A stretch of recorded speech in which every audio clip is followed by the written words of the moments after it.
Okay, here we're unboxing the Ninja XXXL air fryer. Now this has got 10.4 litre megazone, let's say, so it's for high capacity, so you can feed a family of around 8 with this. And there's the box just there as well. As you can see, there's the air fryer. This is divided into 2 zones as well, and it's got 7 different functions that it uses. So very keen to have a look at it. So let's open it up and see what comes in it. So there are a bit more about how it can cook, how it can set it up. We'll look into that later, of course. And there's some instruction guides there about how to use it, kind of how it works. So let's open this up. So first time I've opened this up too, so you're seeing it live.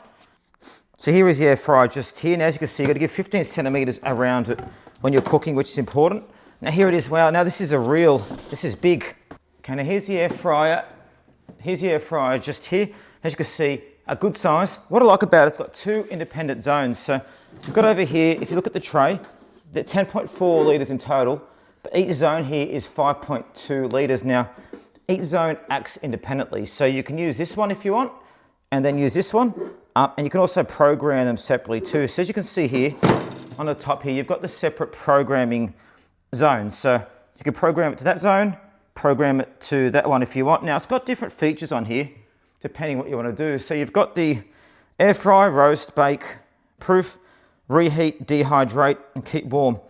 Dehydrate's pretty cool because it's not something I've seen before on an air fryer, which I think is really cool.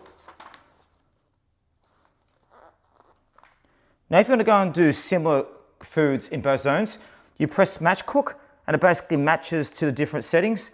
If you want to go and do different ones, you can use smart finish, and it'll finish both of them simultaneously as well. So you can go and do each one to go separately or each one to go together, and it's up to you. So yeah, it's really great though. As you can see, great. And on the back there you have all the fans where the air comes out. But make sure you've got to keep it away from the wall as well. Very, very important. And I can't wait to turn this on.